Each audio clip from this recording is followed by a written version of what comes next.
Good evening and welcome to a special edition of the Daily Drum. I'm Molette Green. Harold Fisher has the night off.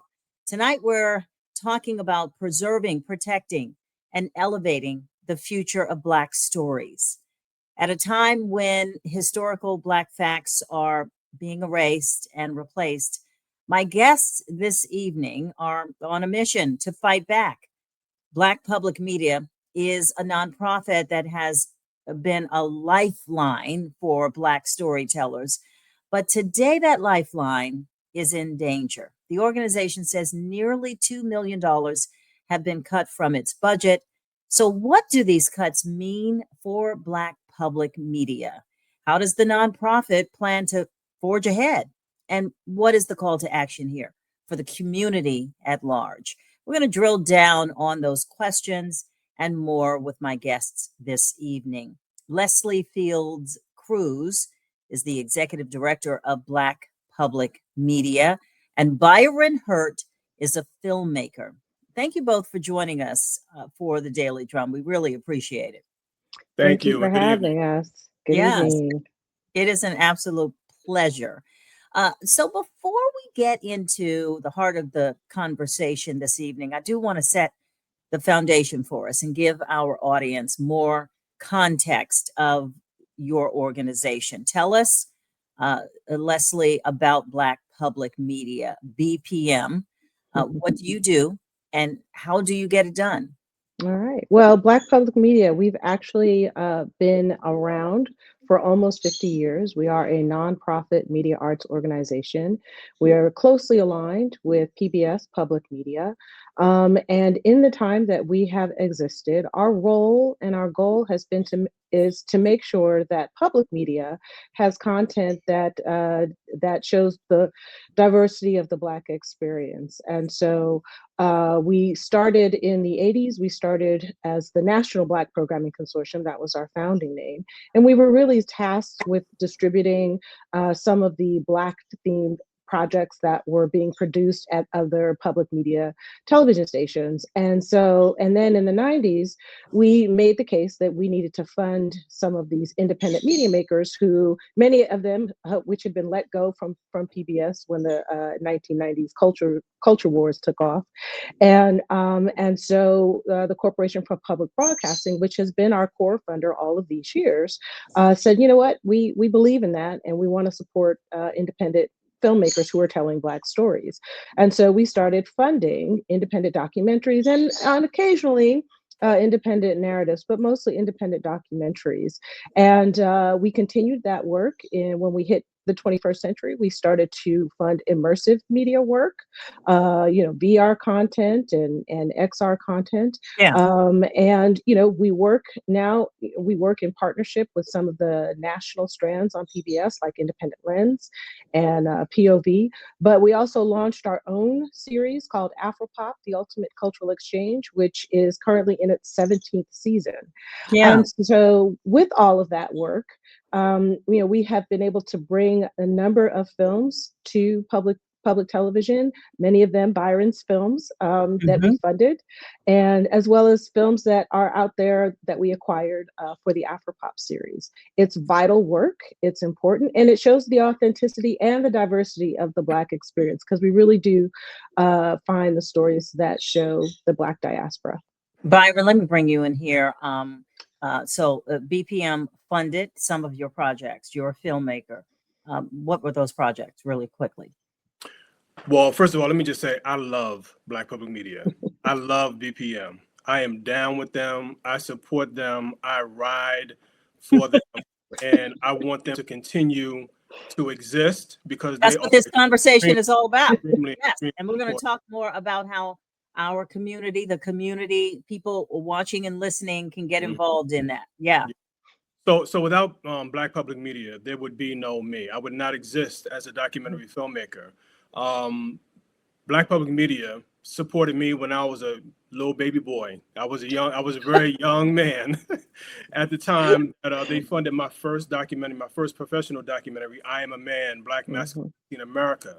And back then it was the National Black Programming Consortium, as Leslie mentioned. And it was led by Mabel Haddock, who I love dearly. who I miss dearly. But they've supported several of my documentaries, including Hip Hop Beyond Beats and Rhymes, Soul Food Junkies, Hazing, two of my shorts, Barack and Curtis, and If 50 Shoots. So they've been an integral part of my growth and my journey as a filmmaker. Yeah. Okay. And I wanted to I wanted people to hear the names of your projects. Very important stuff. Obviously, these are Black stories. Leslie, so BPM has been in existence for more than 4 decades. So clearly, obviously, from your introduction, you have some insight into this industry since its evolution on many, many fronts. How would you characterize where we are today when it comes to the ability to tell Black stories in this current climate and all of that? Where are we? You know, we're at a turning point, right? That's a real interesting two words, right? Or have we already turned, right? But in regards to Black films, right, and Black stories, I think we've always told our stories, right? That's one thing that Black people, we have found a way to get our stories out by hook or by crook. But I think we're at a point right now where we really need to make sure that we are supporting each other, that we are supporting especially our independent filmmakers. I mean, Byron, I was there. I had just started at NBPC when I Am a Man came out. Yeah. And it was a struggle trying to get that film even onto public television. I had to have some conversations with PBS programmers who had questions about, it's Black, it's about Black men. Are they going to be cursing? I was like, what are you talking about? Did you even see what I sent you? So we had to advocate to make sure that the stations picked up these programs. And where we are right now with the defunding of public television, one, we have many stations who are going to close their doors because they're small, they don't have enough funding, and they're just not going to be around. The larger stations that will be around are going to pull back on their programming. They may not be acquiring as much content. And then when you look at the impact of DEI and this attack on Black stories, I'm trying to be hopeful. I know a lot of people in the public media system that are, they want to make sure that we continue to show the diversity of America. But, they are going to have to answer to some of their audience members or their state governments. And let me just say this. You recently published a statement saying Black public media faces a nearly $1.8 million loss after these federal funding cuts. Okay. Explain exactly how this shortfall happened and what parts of BPM's work will this impact? Sure. Just, give me right in there. Right there. All right. So Black public media, we received $1.8 million from the Corporation for Public Broadcasting. This funding is a 2-year advance, which means that Congress voted on this funding back in 2024, right, for fiscal year 2026, which for us begins October 1st. And so with the rescission, which means what they're using, the clawback of those funds, right, that means that come October 1st, we have a $1.8 million hole in our budget. And for us, that's a 50% budget. I am having to cut staff, right? We normally have an open call for documentary projects. We are not having an open call this year, in part because we want to focus on the 27 projects that are currently in our pipeline, right? These are films, these are independent producers that not only have they received funding from us, but they would also go to some of our other public media partners like ITBS to secure funding. ITBS is under the gun and they will not be funding as far as I know, in fiscal year 26. So where are these producers going to get that money, right? We are, we're pulling back on some of our immersive media activities. We would do a showcase in the fall. One of the reasons why we're not doing that is because our partner had to close their doors because they were defunded. And so this is impacting the exhibition of the projects. We do public screenings. We're not doing as many public screenings. We're not going to be able to fund as many projects. We normally fund between 7 to 8 projects annually, and with budget, we're funding in the range of $50 to $150,000. Right, that's $700,000. It's not going to independent producers, and I think it's really important for everyone to know that Byron Hurt is an entrepreneur. As an independent filmmaker, he's a small businessman. He's an entrepreneur. He gives people jobs, right, with the funding that he raises. And Byron will speak for himself, but the money that we provide them for their projects, they are able to attract other dollars, new dollars, Right. more dollars, so that they Well, let me can bring put in their Byron. I mean, you hear Leslie running down the impact here, and this hits directly on you and your projects. How are you feeling hearing all of that, and where are you in this situation? Well, I'm feeling like, this is the world that we're living in right now, and we have to pivot and we have to adjust and we have to innovate and create and we have to figure out new ways to get our stories out into the world, which is what I'm Right. trying to do right now. We're in a very dangerous place. And for the first time in a long time, several years, I don't have a film project to work on. I had 2 projects that were in research and development with Hulu, which did not get greenlit. That was a loss of over, $1 million, over $2 million, right, in terms of what I projected as my budget. So I want to continue to tell stories, right? This is who I am. Right. This is who I want to be. This is what you do. This is what I love to do. But more importantly, I want to continue to tell stories that I believe that people want to see and that they need to see. And so in order for us to do that, us meaning independent filmmakers, we have to innovate. We have to look back at our ancestors. I teach a class called African Americans in Mass Media at SUNY Old Westbury. And one of the lessons that I taught was about Oscar Micheaux and how Oscar Micheaux was able to make 44 films in his filmmaking career at a time where he was not receiving any money from Hollywood or any big funders. He had to make his films by hook or by crook, as Leslie said, and as Spike Lee often says. So that's what we have to do. I mean, this is the reality. There's no going back, at least for right now. And we have to just come together as a community. And, we have to realize that right now we are all we got. Yeah. And I want to talk about, yes, we are all we have. And so that pivots right to the Black Stories Production Fund, the effort to raise $9 million over the next 2 years to try to fuel the future, really, of Black stories. So Leslie, tell us about that effort and what is your call to action to the community? I mean, because we want these stories to be told. We have to continue owning our narrative. Yes. And so, as you said, we've, as Byron said, by hook or by crook, we've got to make this happen. Tell me about the fund and what you need people to do. So we launched, we're calling it our 1.8 million campaign to support the Black Stories Production Fund. Because we lost 1.8 million, we're actually not looking just for 1.8 million. We're looking for 1.8 million donors, right? People who believe and want to support Black stories, people who want to make sure that that stories about the Black experience are made that are authentic, that are well researched, that really speak to who we are as a people, and our experience here in America as well as around the world.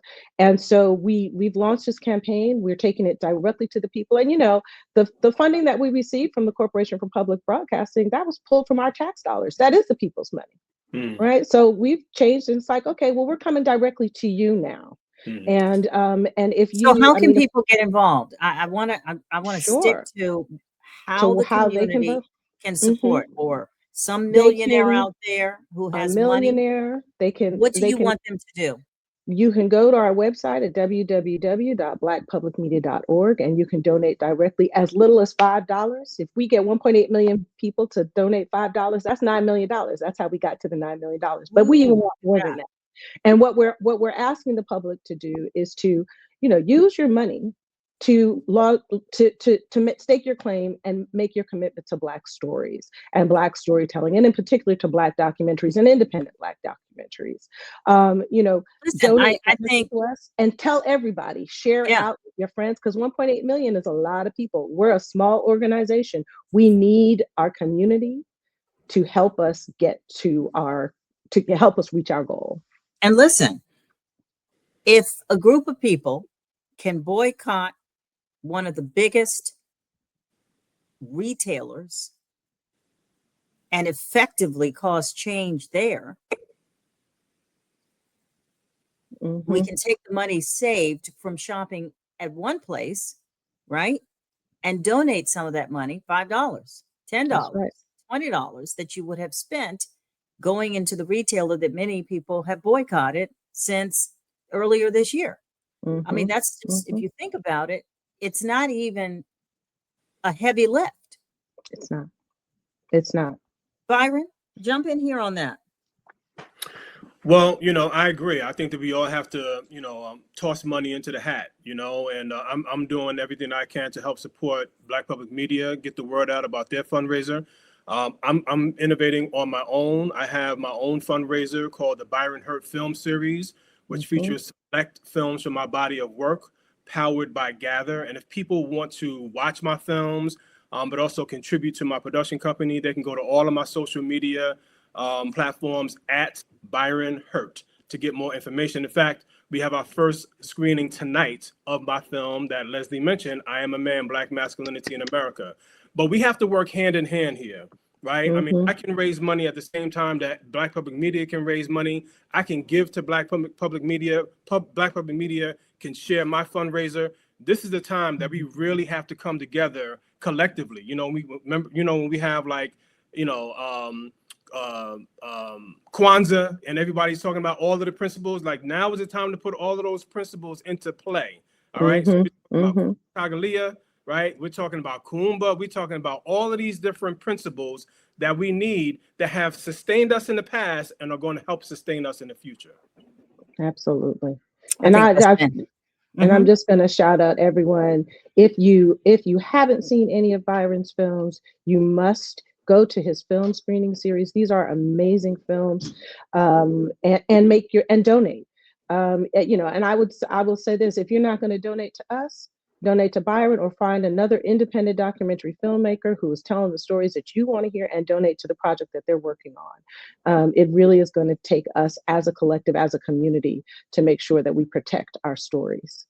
Yeah, and can I just say this really quickly? Oh, absolutely. I'm practicing what I preach. I just donated to a young emerging filmmaker named Suzette Burton, who has a Kickstarter campaign, and I gave her $100 just to support her campaign, right? We have to support each other, and that's the only way that we're going to survive the time that we're living in. Yeah. Right. I want to point out that the Congressional Black Caucus legislative session, we're on the heels of that happening.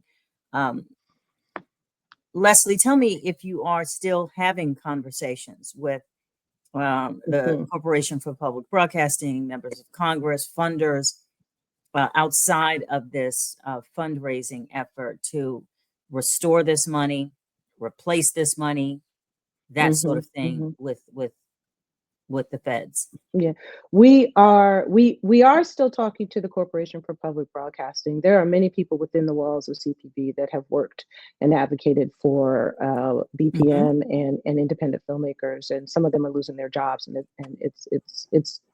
it's horrible.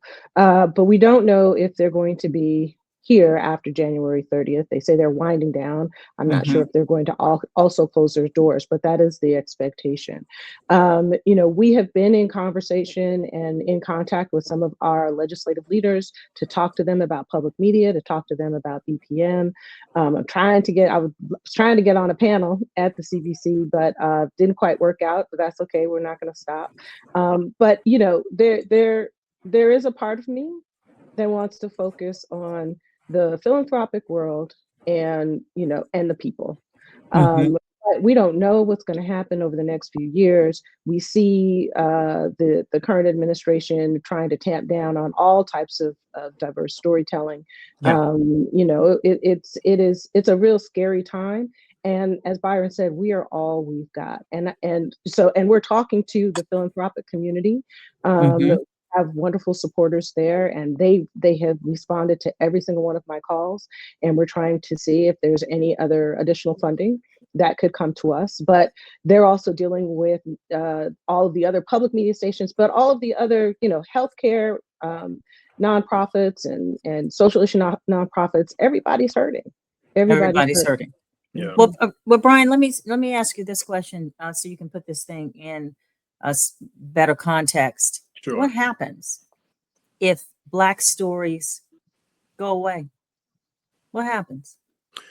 Then other people tell our stories, and we can't have that. I mean, and that's what is happening, or at least the attempt is happening to erase our stories and then tell a new story, the story that they want to create about our history and about who we are and about just our narrative as Black people in the country.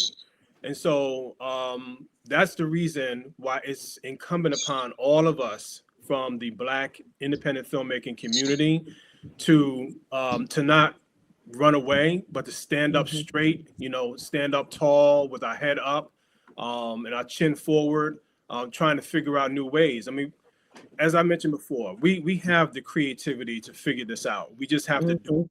And what is at stake is, the legacy of our ancestors, all of the hard fought rights that they earned, that they fought for, that we should be passing down to our children and our children's children. And part of that legacy is the story of Black America, which is the story of America. That's right. What about, we've seen the silencing of some media giants who are now off air, right? Making big headlines at big media operations. Is there a concern when our Black stories are being told and are tackled and have a political slant? From where we are right now, and I know the struggle is just getting them financed, getting them that whole process. But in terms of the kinds of narratives that filmmakers tackle, do you see an impact there at this juncture? Are people going to be scared to tell a story a certain way because of for fear that they will get shut down and shut out? What's the climate going to be like for Black storytelling? I Either mean, one of you. Yeah, I think, yes, I'm going to say yes, there will be, there are already attempts to shut down and to erase our stories. So But I'm talking about us as the as storytellers the of storytellers, our stories. Well, I mean, let me just say, Leslie, if you don't mind, Yeah, go ahead. let me just say that I'm not afraid to tell the stories that need to be told. What I need are the resources to tell those stories. We come from a history and a legacy of people who tell stories that are controversial, who make people uncomfortable, that are disruptive, that usurp, power in various ways. And as I talk, I think about filmmakers like Marlon Riggs, right? Yeah. Somebody who upset the apple cart by talking about race and gender and sexuality in ways that made people feel very uncomfortable. But he was Byron, I want you to press pause on that thought because I want to pick it back up. I do have to take a break, but before we go, I need you both to give the information about where folks can go to support you. Black Stories Production Fund to raise money. Where do people need to go quickly? For Black Public Media, you can go to our website, www.blackpublicmedia.org, and you can also check us out on our social media, Facebook, Instagram, at Black Public Media. And Byron, quickly. Just follow me at Byron Hurt on IG, on Facebook, Threads, and all other platforms. All right. So we're going to take a quick break, but this conversation with Black Public Media and fueling the future of Black stories continues on 96.3 HD2 and also Sirius XM channel 141 HUR Voices. Up next on 96.3 WHUR, the original Quiet Storm with the Love King himself, Raheem Devon. Stay with us. The conversation continues on the other side.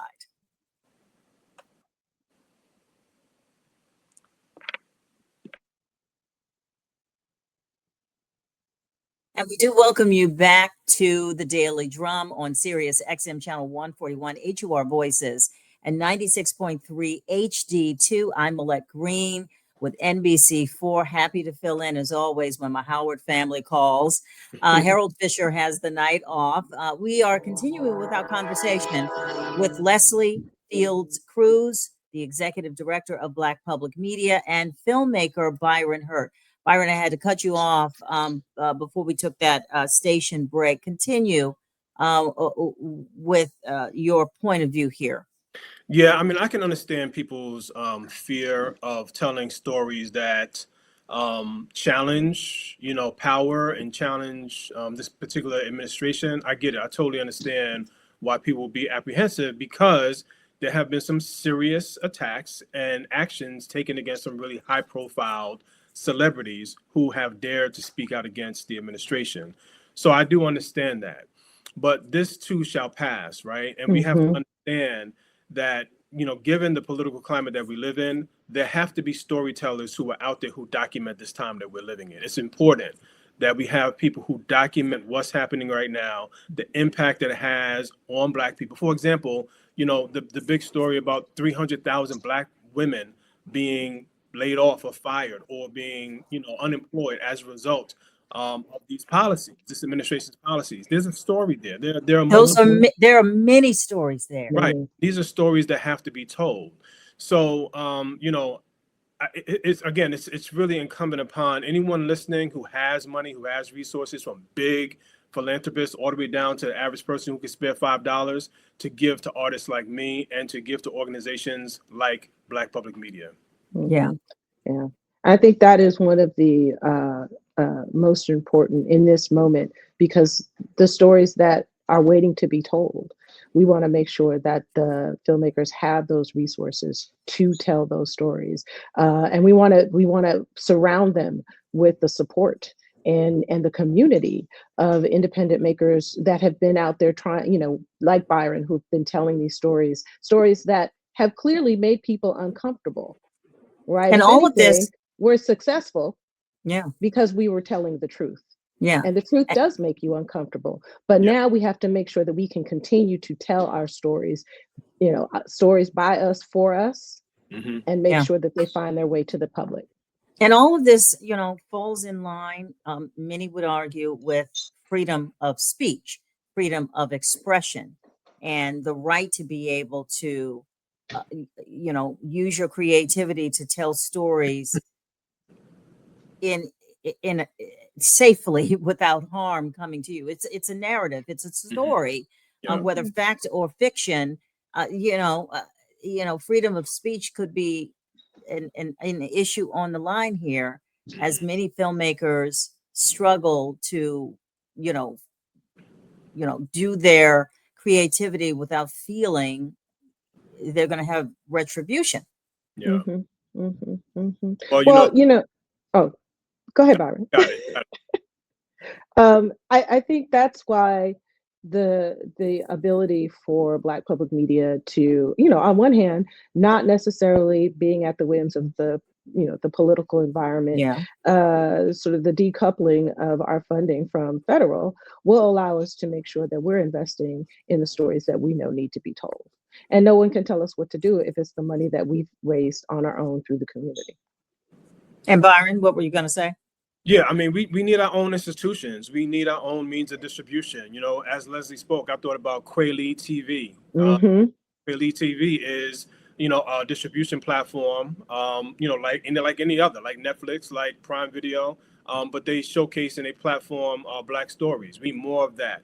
We need more, people who are willing to create their own mechanisms, to get these stories out into the world.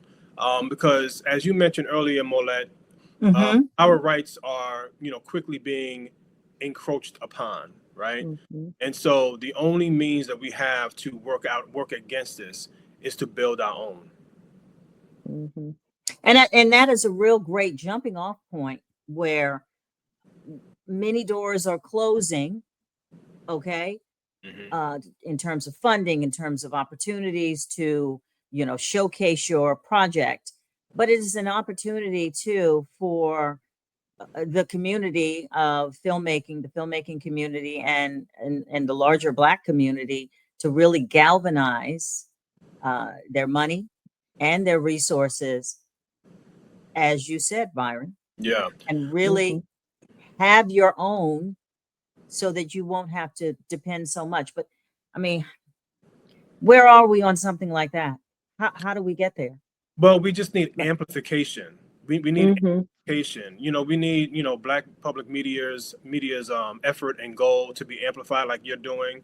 We need people to see us, to know that we're out here, and for people to support us. I agree. I agree with you, and I think that now is the time more than any other time that we've experienced in our lifetimes, right?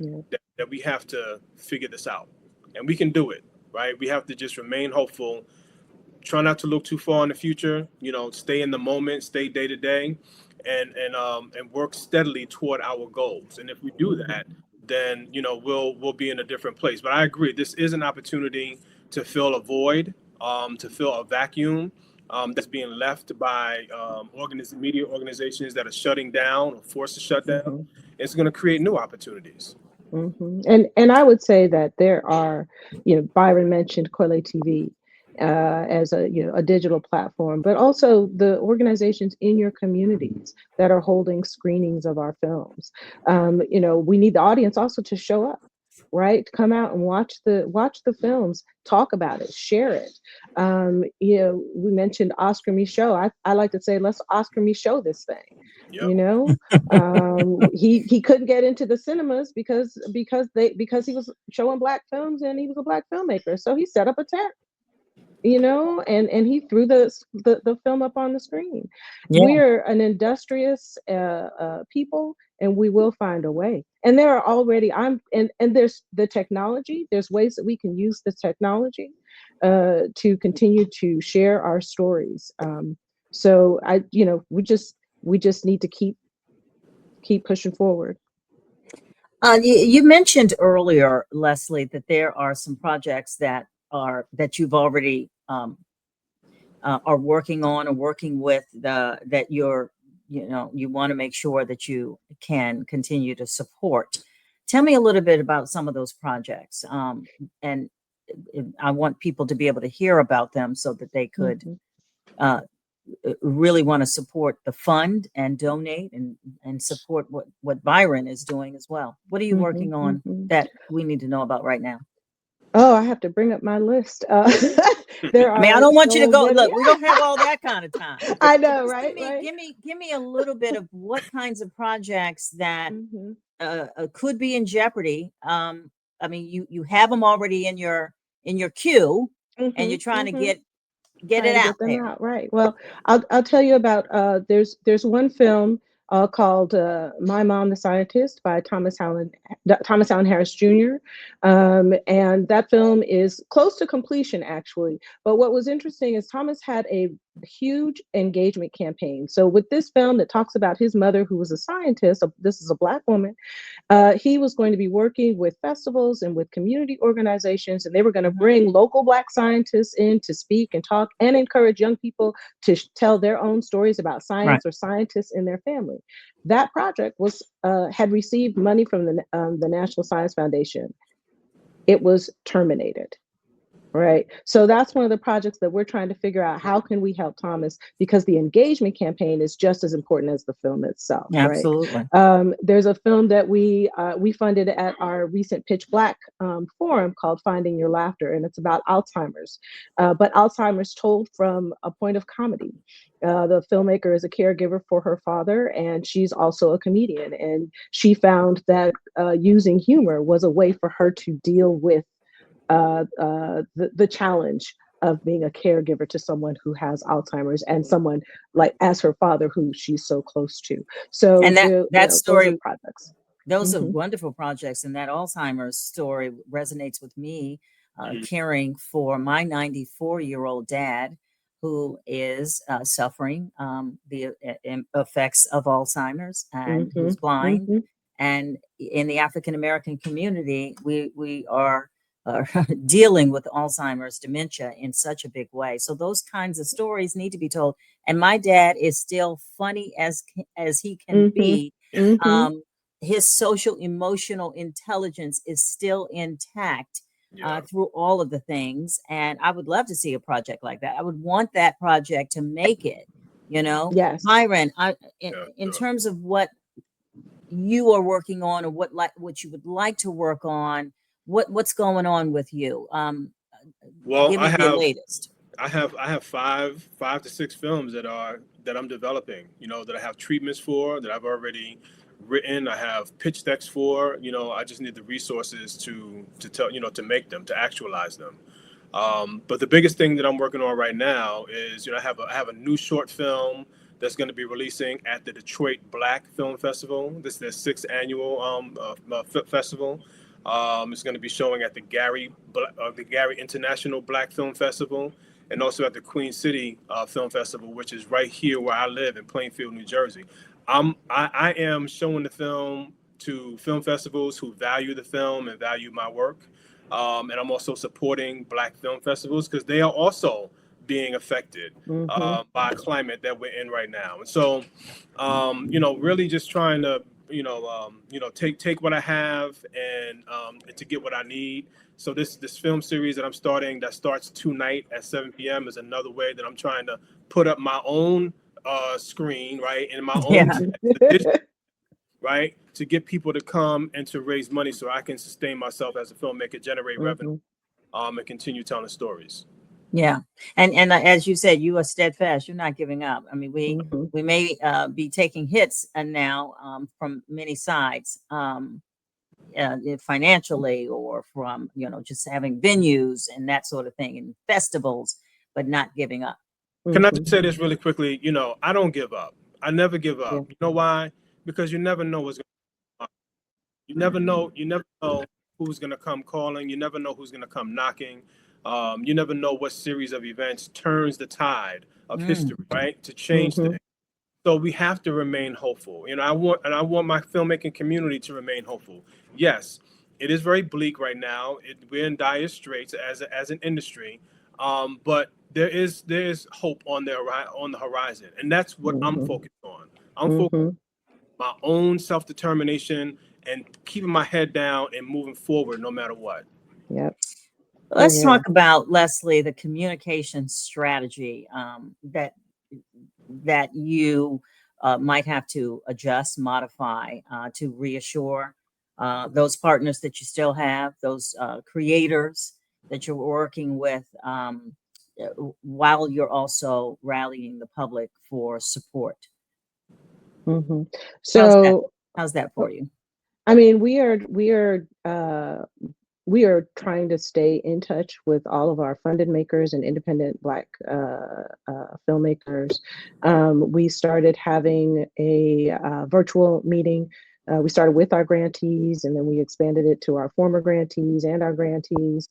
We're trying to keep those meetings going on quarterly, just to keep them abreast as to what we're doing and where we are.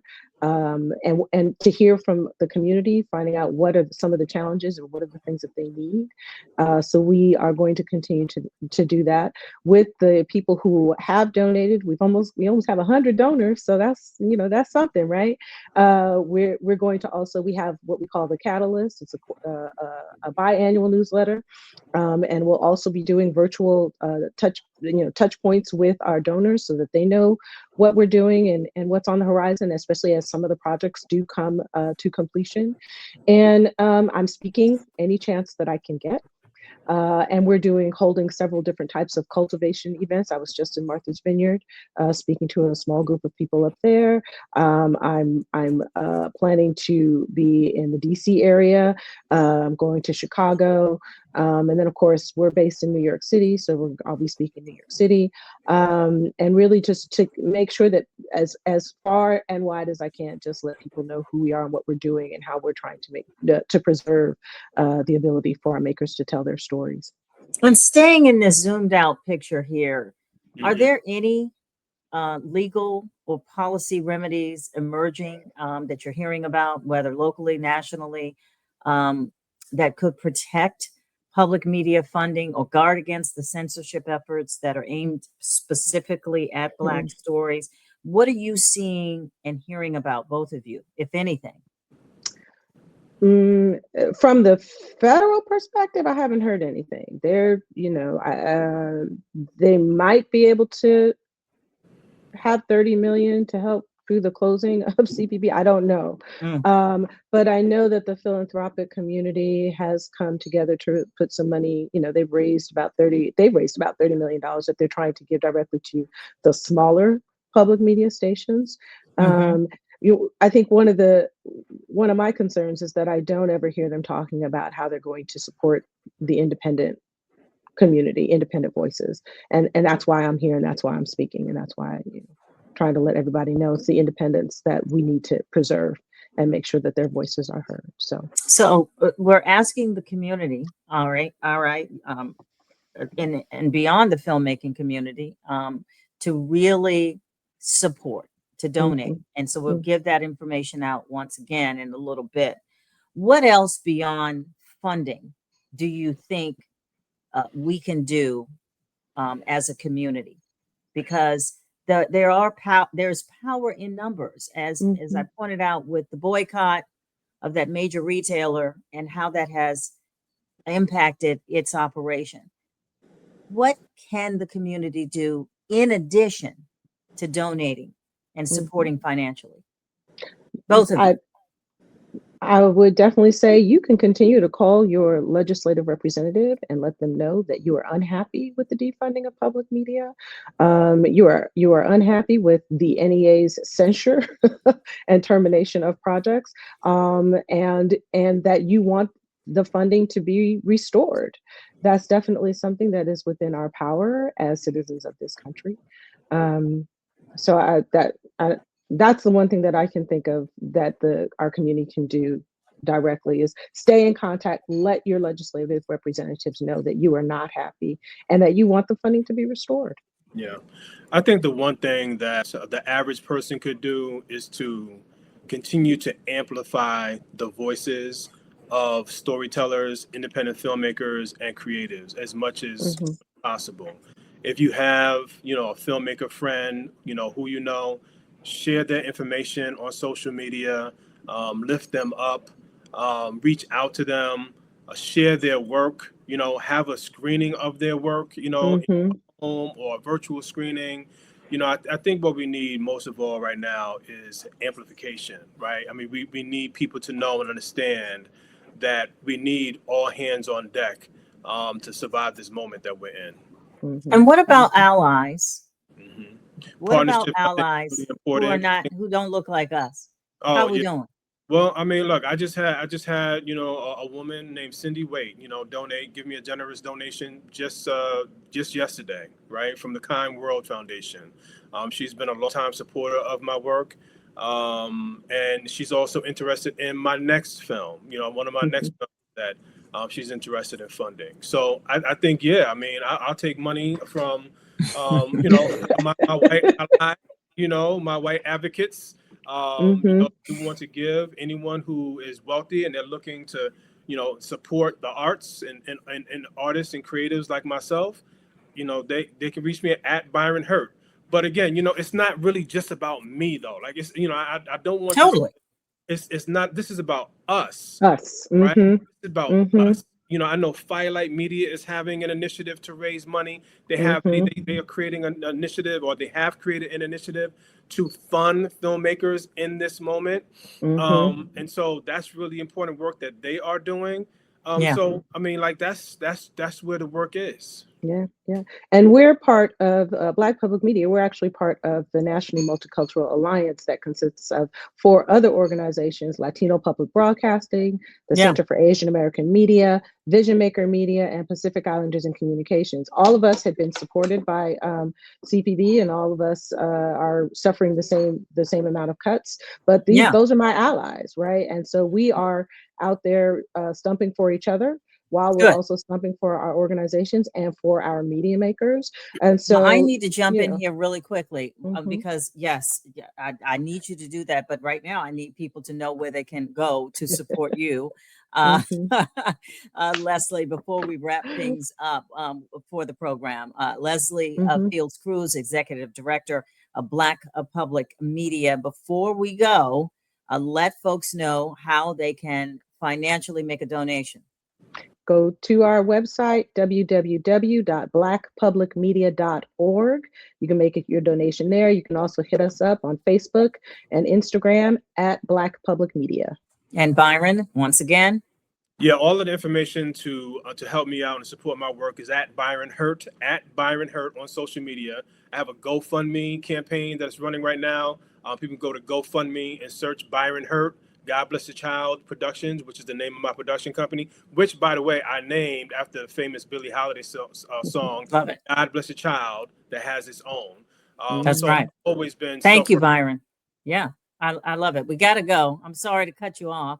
We're running way out of time. That's all right. But I thank you so much for this conversation that will continue and has to as we get through some difficult days for Black storytelling in all facets. That's the Daily Drum for this Thursday, September 18th, 2025. I'm Molette Green, happy to sit in for Harold Fisher this evening. Thank you so much for watching and listening, and have a good night. Thank you. Thank you.